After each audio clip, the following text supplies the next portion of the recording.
Here's the 0-1. This is going to be a tough play. Bryant, the Cubs win the World Series. Bryant makes the play. It's over. And the Cubs have finally won it all.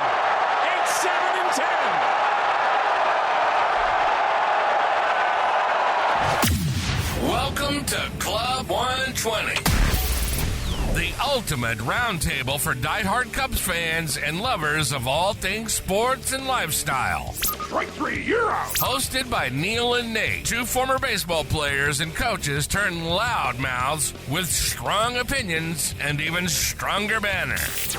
Get ready for quick-hitting, time-answer segments packed with wit, laughs, and the occasional heated debate. From analyzing Cubs on-field action to diving into off-field drama, no topic is off limits. So grab your glove, pour a drink, and pull up a seat at Club 120, where the banner's quick, the takes are hot, and the Cubs always come first.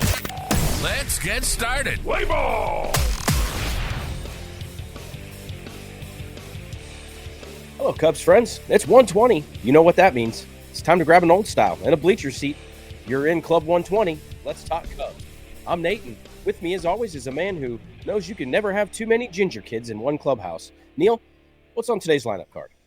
Oh, I appreciate it, Nate. And thanks to all of you for always tune in and listen, and we appreciate you. And we got a fun one today, man. We're going to kick it off with, is Kyle Tucker hurt? Is he slumping? Or is he just getting Wally pipped by a 23-year-old ginger? Then we'll move on to Owen Caissie is here. But will Counsell actually allow him to flourish? Or will he get the Michael Busch treatment?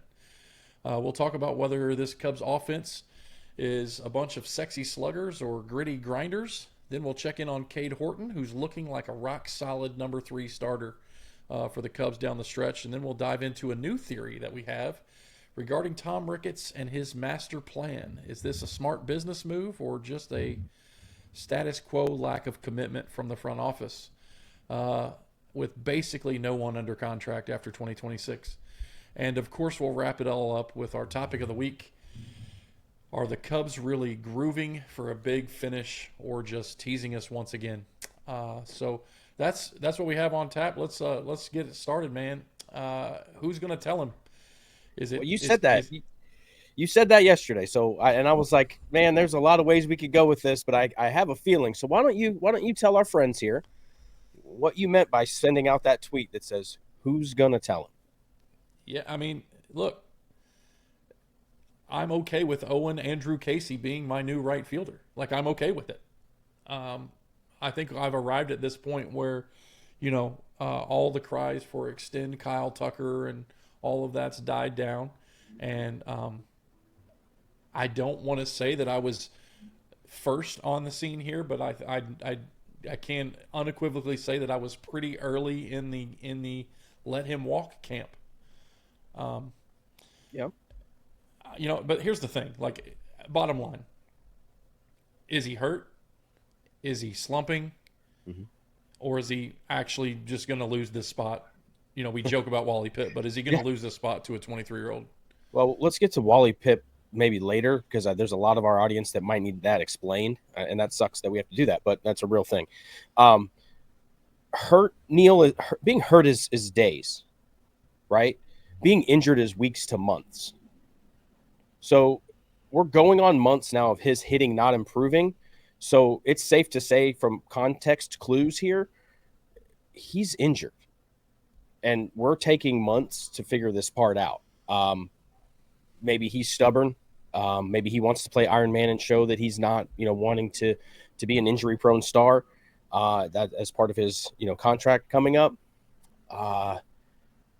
Maybe it's the stubbornness of the organization not wanting to play the kids and call up a guy like Caissie, or not feeling like they had any better options. Either way, I think it's cost the Cubs some games, Neil, and it's cost Kyle Tucker some money. But I think he's really injured, and I don't think it's going to really work itself out until the offseason. It's one of those, he can't make it any worse so he can keep playing through it type of injuries. Is that a good strategy? Well, no, so let me just answer your question with a couple questions of my own. Okay. So we joke about the Ginger takeover and all that. It's a fun, funny story. But do you think there's real pressure on his job? Kyle Tucker? Yeah. Unfortunately not. Okay. So then that goes into my next question. When he comes back, if Kyle Tucker is not injured, when he comes back, does he start every day? Yeah. That's the thing is we're at this weird. Those were two short answers, but they needed like some explanation. It's unfortunate that we're in a position where he's injured, but we're going to play him because his pedigree says he can still help us here, even though there's other things that are out there. Or could this be the Cubs' way of showing their hand that we are at the end of this season, we are going to move on from Kyle Tucker? I mean, the only way that would really signal that is if his playing time diminishes when he comes back, because every indication is he'll be back probably this week. I have a feeling that if Mr. Owen Caissie has a good evening on Wednesday, Craig Counsell could have somebody waiting in his office when he gets there about asking to hit today. So I want it to be pressure. I feel like that should be the case. Kyle Tucker's pedigree says he shouldn't have any pressure. When he's available, he's ready to play, and that's the case. But the reality is we have no skin in the game. We have like 5 paychecks left to pay this guy. So, we're not paying him for years. We're not committed to him. So why wouldn't we, if there is a like comp sitting in our clubhouse and in the dugout, why wouldn't that long-term option be groomed to play in that position? No, 100%. And I think there's no way to tell because they're being so closed-lip on whether he's hurt or whether he's injured or whether he needs. I know you had kind of alluded to it online, whether he needs surgery. Like, is this something that some sort of ligament tear that does require surgery, and they're just going to ride this out to the end of the year, right? Which in the long term may have cost him some money if he would have just. But again, at the same time, he's trying to do the opposite and prove that he's durable. Right. Because he wants that long-term contract. So, to me, if this is not a temporary blip or the start of Kyle Tucker being phased out, then there might be more to him coming back. But I think if we do see him come back and it's not in the lineup every day, I think the writing is on the wall that you have served your time here in Chicago. Sure. And we'll get to business decisions later. Obviously, we've alluded to some of those. But the reality is, before we talk about any theories, Neil, let's just go with the facts. Dansby, with Jason Hayward, none of these are like record-breaking contracts for any other team in the league. No other team in the league, but they're record-breaking for the Cubs. So thinking about $400 million, I still think Tom's got a few more nights sleep to be more comfortable with that, especially at the current rate. So there's a lot to be telling Mr. Kyle Tucker at this point. And right now I want him to get healthy because the best version of Kyle Tucker makes the Cubs the best version of themselves. So let's not forget that part, right? Like, he does have the ability to be a top 10 player in this league when he's right. So we know that. We don't know that about an Owen Caissie or anybody else that you want to put out there, including Seiya or anybody else on our roster. We do know that about Kyle Tucker, that he has that in his bag. He just doesn't have it in his pocket right now. He just can't grab it. So we're just praying for a little bit of time here, and hopefully that's what he gets, because the Cubs are better when Kyle Tucker's doing Kyle Tucker things, and that's all 5 tools. Okay, so while Tucker's role looks shaky, there's a rookie on the rise demanding that he gets his shot. If you don't chew Big Red is our next topic. Owen Caissie's here. Is Craig going to play the Big Red spark plug and give him a chance, or are we going to see the Michael Busch treatment where the 5th, 6th, 7th inning we're going to platoon him for a right-handed bat? I just don't think that the Cubs management, married to statistical analysis, has a tab in that binder that labeled Wally Pipp, or like he's on a heater. Like, it doesn't matter who it is. So we're going to talk about Owen Caissie right now, but Michael, you alluded to Michael Busch. There's several instances this season where it has been statistically impossible. Doesn't matter if he's hit 4 4 home runs in a row, he's coming out of the next game because there's a lefty on the mound. That's what's happening. So I don't think there's a statistical category for what's happening right now. And that's what's driving these guys nuts. And that's why it's taken so long to see Owen Caissie. Trade deadline regardless. If he had come up and done this, then that would have solidified their stance. Or it would have made him an even more impressive prospect, right? He's hot. Tucker's going to come back. He's going to go to the bench. It's short and simple as I can make it. Do you agree with that approach? Well, here's the thing about Caissie's arrival, right? It is a shot in the arm for the fan base who's just been so thirsty for any kind of success between the lines, and they got that with him. They got absolute. I mean, 2 balls caught in the outfield in the same inning that, in all likelihood, are probably doubles. Like, I mean, he made them look somewhat routine, but those were hard balls to catch in the hardest part of the park, and he made it look almost routine. Here's the thing about Counsell's. I tweeted you an X-rated version, or I didn't tweet you. I texted you an X-rated version yesterday of Counsell's managerial style and whatever analytical magazine he subscribes to. Yeah. And I think that he's going to play it just as that magazine says, and that's unfortunate because I don't think there is any. Well, this is probably good in some scenarios. I think at some point you have to be able to manage off your gut, and I don't think Craig has ever been guilty of that. I don't think Craig ever manages off gut or feel or flow of the game. It is, what does the number say here? What does the book say? What does the matchup say? What does and I think that's my largest frustration with the guy is, this guy's got 4 RBIs on the day, and we're gonna pinch hit him here because the analytics say so. Right. Yeah, it's the they just lean on it because it's an easy way to fall. If you fall on your gut, if you're wrong by falling on your gut enough, people just think you're stupid. But if you always go with what the statistics say, then you have a book behind you that is your Bible, your religion, and you will die on that cross. And that's where they're at. And it's frustrating to watch that. It happened, yesterday in the 5th inning? Yeah. 5th inning. So, the other part of this, there's another side of this that Greg Huss pointed out. If Owen Caissie plays the full allotment for the rest of the year, he'll lose his bonus status for next year. No, I don't even think he has to play. I think if he's just on the lineup card. No, he has to get a certain number of at-bats. So if he averaged 3 at-bats a game for the remainder of the games, that would have been 90-plus at-bats or whatever it was. If he gets to certain thresholds, he would lose his prospect bonus status. And so even on his front, there's not going to be a ton of bitching from Owen Caissie's management camp about some of his workload, because they are going to manage that, because he does want that Super 2. He does need that. That's would important. You start Caissie 5 days a week? I don't think if you were have managing to. the Cubs. Until Kyle Tucker comes back, yes.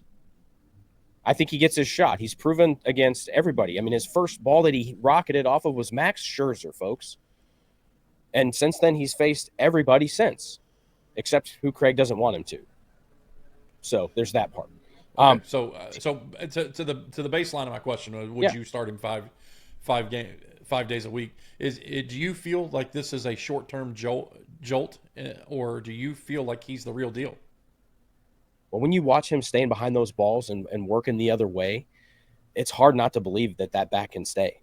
Is he chasing? Sure. Everybody chases. I mean, look at this kid's seeing some changeups for the first time. There's not a lot of minor league dudes throwing changeups as their third pitch. Usually it's a 2-pitch mix. So it's there. You see that. But no, the barrel's behind the ball. I think it can play long term. Okay. So the lineup has some sparks, but what exactly is the Cubs' offensive identity? We're going to move on here to identity crisis. Sexy slug versus gritty grinders.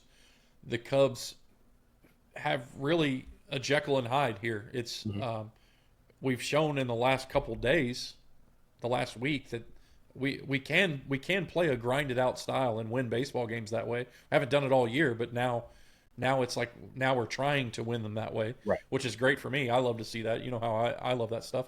But what is this team's true identity in your mind?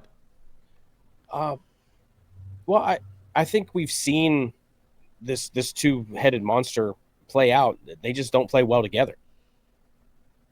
Or it's fleeting, right? I think there's been several very exciting moments this year where it's kind of all come together, where they're stealing bags, even though they're up 4 or 5 runs, right? They're moving runners around. They're breaking up double plays or beating out that hustle that we saw in that April-May window where they were just the most exciting team in baseball wasn't all about the slug.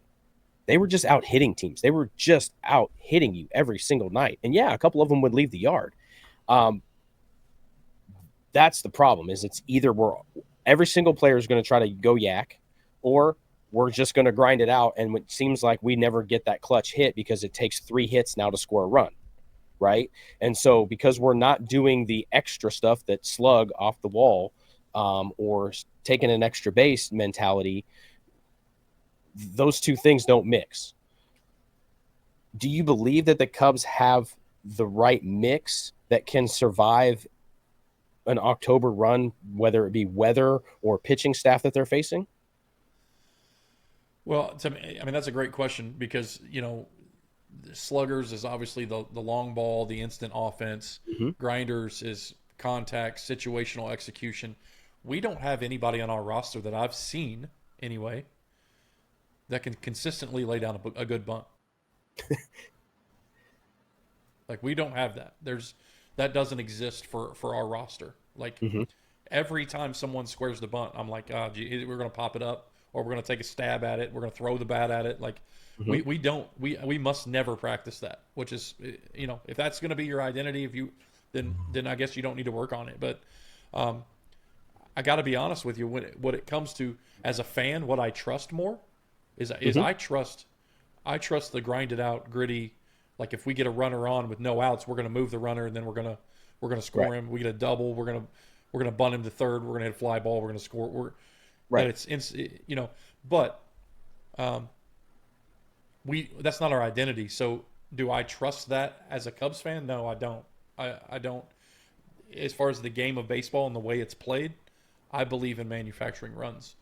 I don't think our roster is built, or I shouldn't say our roster is built that way. I don't think our roster practices executing the game the way it's meant to be played. So I don't trust it. If you as a former coach and as a former player, if you could only have one identity stick that's going to win you games in October, which one would you choose? No power and just a ton of slap. Just give me everybody. You can't get beat. Give me a lineup full of Nikos that just won't get beat. I'll find a way to beat you. I'll build a picket fence on that scoreboard, for 5, 6, 7 innings total. Just constant pressure, because you're going to break, and eventually you're going to pop one out of the park.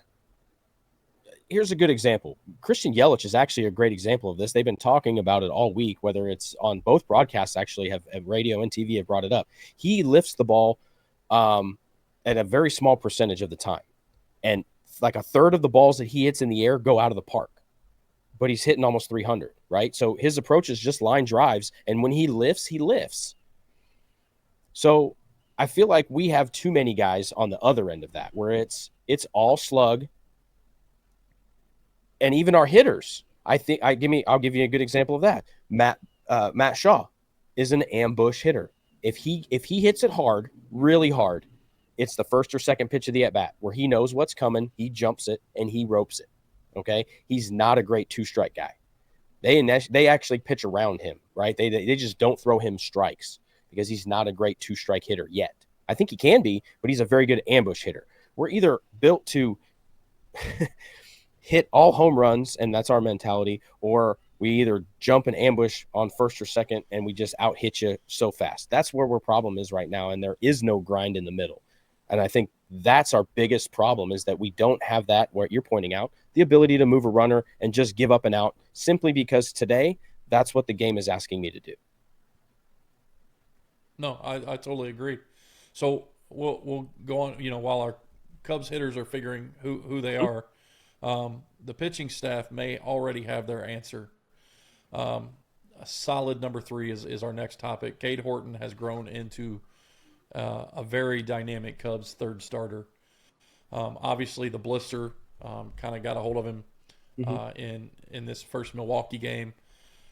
But, gosh, I would have loved to have replayed that game where we were before that blister with him on the mound, healthy, to see how that one ended up, because I don't think that game gets away from us the way that it did. He's starting to look like a legit number 3 starter. Command, poise. What are your thoughts on Horton? You think he fills that role, or do you think it's Jameson? I think he fills that role. This is the hardest part. I don't know if Craig trusts him to fill that role. But do you trust Cade Horton to get you 15-plus outs in October? If you were standing at a game 3 right now, would you give Cade Horton the ball and feel like he could get you 15 playoff outs? We've reduced our conversation to just one word. When we're watching a game and we're texting each other, we've reduced our conversations to just one word at a time. Yeah. And, one word that's never flown back and forth when Cade Horton is on the mound is marshmallow. No. Like, there's no moment where he is any less convicted than the first pitch of the game. Like, he treats every pitch as if this is the pitch I'm going to get you out on. And I like the fact the guy doesn't even waste a lot of pitches. Like, he gets up 0-2, and that's normally where you'd see a couple sliders in the dirt. Right. We're going to throw one out of the zone, see if we can get somebody to chase. And he gets up 0-2, and he's coming in your kitchen. Like, see how far you can hit it. It's impressive to see a kid at that age really commanding the zone, especially when it seemed like every other week we were getting a report of 3 to 4 walks in a AAA start. And it was repeated over, and it was like, man, he's just got to get his walk rate down. That's all we're waiting on. I'm sorry. That's not what I'm witnessing right now against the best. So I got a question for you here. Just some thoughts and or maybe why. I don't know. Why isn't Cade Horton getting any more press as far as rookie stats, rookie of the year, any sort of love here from any media outlets, from what I can tell? I think it's just, I think it's kind of what you alluded to with we talked about it with Michael Bush. Like, why isn't Michael Bush getting all-star votes? And the answer was, well, he can't even get votes in his own dugout for playing every day. His numbers said he should be an all-star, but he couldn't even get the vote of his manager to play every day. And I think that's the same. I think that's the message from Horton. I think it's I think that verbiage is starting to change. I think we're starting to see that. But I think even in post-game interviews, like, Elise and Taylor, and when they grab somebody coming off the field on a Cade Horton start, it's like the first interview question is always like, Ian Happ, what a day at the plate. Can you believe Cade Horton out there? I mean, this is unbelievable, isn't it? And it's like no one can wrap their head around what they're seeing. Right. And now it's happened enough times to where it's okay. Now we're starting to believe this is who he is. Sure. And I think it's just an organizational deal that it was. I think everybody was waiting for it to be fool's gold. Do you believe in limiting pitchers due to their number of innings as far as their service time and first-year guys?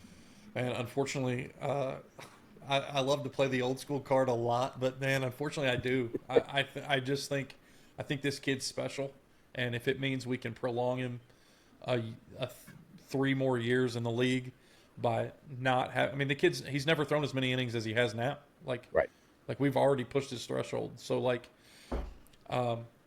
I'm okay with that. I'm okay with seeing him at 75 pitches and being pulled. I'm okay with that. The problem, it's going to become a problem here in this stretch because we play so many days in a row without an off day. I think we don't have an off day until next Monday. Right. And I think this is where it could be a problem with bullpen usage. But I think you got to lock him and Ben Brown up is what I think. I think Ben Brown's the guy that comes in shoving right after you let Horton go out and throw his 70, 75 pitches, and then you bring Ben Brown in to go 2 or 3 innings. Sure. Yeah, you could even sandwich one of your 4 lefties in there if the inning matched up well. Well, there's 2 lefties in that 6th inning, 7th inning stretch, and then you can bring Ben in for 1 or 2 right behind it. I mean, the good news is that those 75 pitches are so efficient right now. So he's getting his 5. Everybody says innings limit. It's not an innings limit. Who cares how many innings you throw? If it's only 75 pitches, it's only 75 pitches. That's, I think, what we're missing. And the good news is that Cade is being very efficient with his workload right now. And so it's not really a discussion that he's getting 5 to 6 good innings. And we're like, I mean, it's a good time to switch anyway. Would I love to see another inning of that Bulldog? Absolutely. But like you said, I got a mind for the future too. We love to see the 2032 Cubs win the World Series, just like Craig Counsell wants, and Cade Horton's going to be there for it. So, we're going to watch that happen. Okay, so while Horton looks like the future, the Cubs. Go ahead. No, you're good. I was about to segue. You were going to segue. No, you were segueing. I was about to segue. I think we're here, so I think you got it. Go for it. All right, so the long-term vision, man. So this is a theory that you have literally, I'm going to say, like, I don't know. We were in Wrigley early on. I think it was April, and I think you were like, "Look, I'm going to float this conspiracy theory at you, and I want you to tell me if you think I'm crazy." Your theory you've titled "Zero Sum Tom," which is the title of this segment. So it's time to release this theory. Owen Caissie's here. We've got the. I mean, it's legit at this point. We can, he's got a little redhead in him. Pete Crow Armstrong's got a little redheader in him. We got, the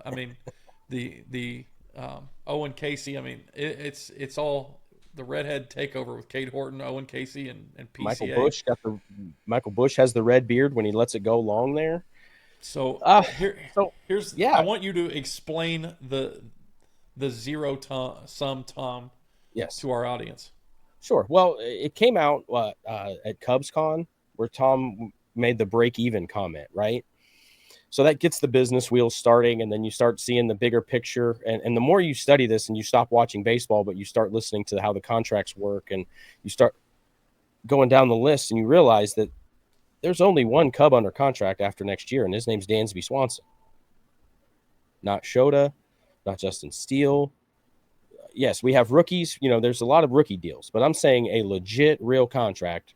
There is only one, and it's Dansby. Okay, so this theory starts very simply that Tom wants to break even. Well, the best way Tom can break even is actually to start working towards a zero-sum game, and if he can drive his salary down while he's still winning 90-plus games, he's going to get to his zero-sum. So, in essence, what we've built and why they've been so stingy with these prospects is it's all for Tom. Tom's got this whole front office believing that this is the deal. These guys are talking about 2032. The only guy that's going to be around in 2032 is me and everybody else that's listening and watching, and Tom Ricketts. Crane Kenny will be gone. Jed Hoyer will be gone. Nobody's going to be here in 2032. That's the lifespan of the front office. That's way too long. So that's great. Tom's zero-sum game is very simple. At catcher after 2026, and you'll start to see this kind of lead in through this offseason too. You'll see this, why they're not going to extend Kyle Tucker, why they're not going to offer big name guys. Because at catcher, they've got Amaya and Mo Baller, rookie contracts. Michael Bush and Jonathan Long at first base, rookie contracts. You got James Triantos coming up, so Nico takes a walk. You've got Matt Shaw at third base, Jefferson Rojas coming up to play short. Dansby gets traded away. Your outfield of PCA, Owen Caissie, and Kevin Alcantara, and then they spend money on pitchers. Okay, so there's your spend. So Steele gets an extension, Shota gets an extension, Boyd goes with like a Hendricks type of deal. Pitch here as long as you want. You're a lifetime type of a deal until it's too much for us. I think they rework a deal for there. And then you got Horton and the Wiggins kid coming up.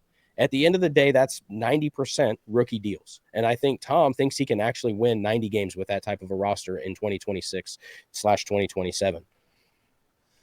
I think it's a little bit different than that. So my thing is I've taken your philosophy, and I think that this is all about 2027. Okay. I think that there is a proposed labor stoppage at the end of 2026. We're going to play the 2026 World Series. We're basically going to take the same roster we have now. We're going to let Kyle Tucker walk. We're going to take his $25 million that we're paying him, and we're going to go get someone that's going to supplement our outfield and maybe another arm. That's my philosophy that we're going to do with that, because we've got Owen Caissie coming in. We've already got Saya. We've got PCA, and we've got Ian Happ that's back. But Ian Happ expires at the end of 2026. I wouldn't be surprised to see Happ move at the deadline next year. So really, like you stated, the only Cub under long-term contract after 2026, going into the labor stoppage 2027, is Dansby Swanson. Right. Everybody else that's locked up after that is on a rookie deal. Yeah. And so he'll be, during the lockout, all he has to do is pay rookie deals in Dansby. Right. He's going to be, and this is the winter of Tom, because that's what we're heading towards. And we've got a whole year to go into this, folks. It's going to manifest itself. And this is not hard to come to, right? This theory is not hard to really wash too many times to get to where you see where Tom, like you just said, only has to pay like one guy for real while they're not working. So let me ask you this, though, because I'll be honest, I think you're on a different side of this than I am. Okay. Is this smart business, or is this just being cheap? Well, I mean, if Owen Caissie is the next Kyle Tucker, or and this guy's the next that guy, and you can replace essentially everything that you're doing now with the next round of budding superstars one by one, yeah, the likelihood of all those guys hitting at the same time, that's tough to do. So it's a weird theory, because I actually think he kind of thinks he might be right. And I think he might be right. I think the last 3, maybe even the last 4 collective bargaining agreements have been player friendly. Mm-hmm. Like at some point, the owners are going to have to win one. Well, they've got enough of the big guys that can wear this out. Like Tom can sit there and just filibuster this whole thing, because he only has one guy he's paying. So he's not bleeding cash while he's not making any, right? And Wrigley Field's open 365, folks. You can take a tour. Oh, they're going to play They've already scheduled. I mean, Northwestern's going to play 2 games there. They're going to have the hockey games there. Sure. Look, everybody's going to want their concert there if they're not playing baseball all summer there. I mean, there's a lot of ways Tom Ricketts is going to make plenty of money while we don't get to watch baseball. And I think he can be a bump on the log here in this. And you might be right. The owners might have to win one soon, and this one might be it. And it's going to hurt. Well, and I think that's what he's waiting on here is what are these new contract structures going to look like? And then now we're going to be sitting on a pile of cash, right? Like, because all we've got tied up is rookie deals, and when we come out of 2027, whether they're going to play, will they have scab labor and all this? Who cares, right? Like, yeah. When they come out of this and they reach a new deal, I think a lot of it's going to be who can be the first to the table. And I think the Cubs will be in a fantastic position to be the first to the table on a lot of dudes with these new contracts, whatever they may be. Will they make a move on it if they're sitting there with these prospects that have already played and have proven something? Oh, I think so. I think they will, because I think, like right now, I think the only thing, J-Mo's old. We're going to have to go out and get some starters. Matthew Boyd's old. J-Mo's old. Like, we're going to have Shota and Cade Horton. We're going to have to go out and get a couple big arms. I think that's where they spend their money. I think in Jed's world, the whatever it is, the 9 or 10 bullpen arms are interchangeable in his mind, and the less he pays down there, the better. And he would like his front end guys. I mean, he gave Matthew Boyd a deal that was above market value in his window for what he had done lately. So I think that's the theory is spend a bunch on pitching, and if all these hitters hit, if Owen Caissie's Owen Caissie, if Matt Shaw is Matt Shaw, and what we expect them to be, then what if? And we're seeing that now. It's like Michael Bush is going to be our first guy to 30 home runs at this rate. And he's a platoon player right now because he's a young kid. He's learning how to play the game. So, I think the theory is there. I just don't know how committed they are to going that low. But they could honestly field a playoff team with 90 wins and have a budget that would be closer to the Marlins than the Dodgers. All right, well, that brings us to the present. How is this year's team setting itself up to finish? Let's see here. Are the Cubs grooving for a big finish? Mm-hmm. Who's getting better? Who's fading? Tell me more about, are the Cubs finding their groove here? I want to say that they are. There's a lot of good things that I see right now. Some good signs. PCA looks like he's back behind the ball again. He's still going to swing. Okay, he's just going to swing. But it looks like he's on time again. Matt Shaw's constantly making upgrades and adjustments on the fly. Looks like Ian's back behind the ball. So that's good. Our starters are fantastic about controlling the game. And we know what kind of game we're going to get within the first 3 innings of everybody that's out there, including good and Brad from Shota and Boyd, right? But we know how to navigate those guys now, and that's great. That's my question. Kids can play. Yeah, go ahead. Okay, so that's my question, though. Are we seeing an uptick that's going to carry momentum into October, or are we playing the world's longest game of hot and cold? I think we're grooving into them melting together. I think we've been waiting for that third role starter to be there, and now that's solidified. We've been waiting for some guys to come around. There was guys that were hot for a very long time. That first half stretch was, very few guys went cold.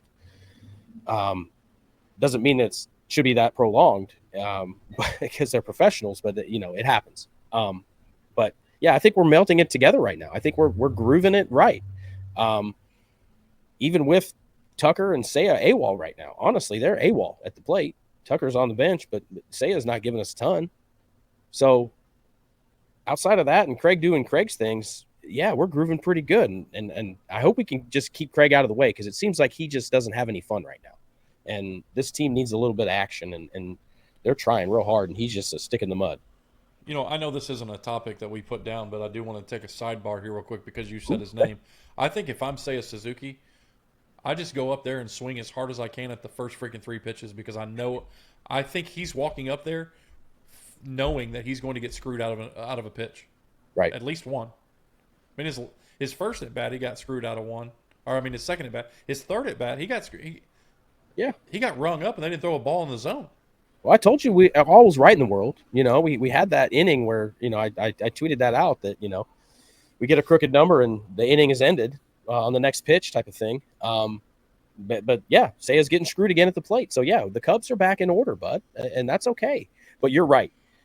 He should probably go with the theory, that I was told whenever I can't remember where I was. This is college, and one of my buddies leaned over and he goes, "Hey, you want to know the best way to never strike out?" What? He goes, "Never get 2 strikes." And I was like, "Oh, I mean, it makes sense. Just get a hit, dude. Yeah, whack away." And there's been a few guys that needs to be the case. But offensively, I think we're coming around. I'd like to feel like we're going to do some things here as we close out this Brewers series. A statement would be huge. And I said it last week. This is a simple transaction. I want to just win the series. So we've got 2 games left, Wednesday and Thursday. Split the series right here, these 2 games, and we win the series against the Brewers, and now they know that we can take them in a 5-game set anytime. We've seen all their guys. They've seen all of ours. Yeah, no, I think that's the bottom line. I think, we sit here on Wednesday, and we obviously play them tonight. Then with a day game tomorrow on Thursday, and I think I'd love to just go ahead and take care of business tonight and get it over with, and just win the series tonight, and then pour some salt in the wound on Thursday and take them both. But beggars can't be choosers, so I'll settle for 1 out of 2. But I know they have their. Is there the young phenom kid? Is he throwing tonight? Yeah, the Miz is throwing. Yeah, Miz is throwing tonight, and then we've got Shota tomorrow. So it's an interesting matchup here tonight with Ray. I like our momentum here. I think we pushed this kid to the limit the last time we let him off the hook. I think they were one pitch away from removing him in either the first or second inning. Last time we played him. Absolutely. And we know he's not going to. He's on a pitch limit tonight, so they're limiting him. Period, because they already know that they're going to be in the playoffs. So he's going to only go 3 to 4 innings, and that's just us pushing some buttons here. So we're giving a little preview away here, but a good team honestly comes out of this wins this series, and they do that tonight. If the Cubs are grooving, they take the Wednesday game against the Brewers, and then, as you mentioned, they pour salt in the wound with Shota on the getaway day, and that's how this goes. And a statement has been made, and that's what we're looking for, to be grooving. Honestly, is some consistency. Make statements, take care of what's in front of you, and get the job done. Whether you win the division or not, just be good for the postseason. Be grooving and be ready to go. Yeah, if they can keep the groove rolling, October could be real interesting. That's it for us. Be sure to like, subscribe, follow. We're on all social media platforms at Club 120 and at Club 120 Show. And we're online at www.club120show.com. Absolutely butchered that read, but hopefully you guys can figure it out because I'm not doing it again. So that's all for us. Go Cubs, go. Go Cubs, go. This has been Club 120. Neil and Nate have practically spent their entire lives doing something centered around baseball. And with these guys, you're going to get quick-hitting, time-answer segments packed with wit, laughs, and, yes, heated debates.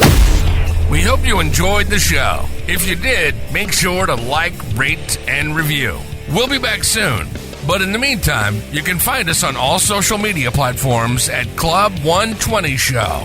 And, of course, the website at www.club120show.com. Until next time, go Cubs, go!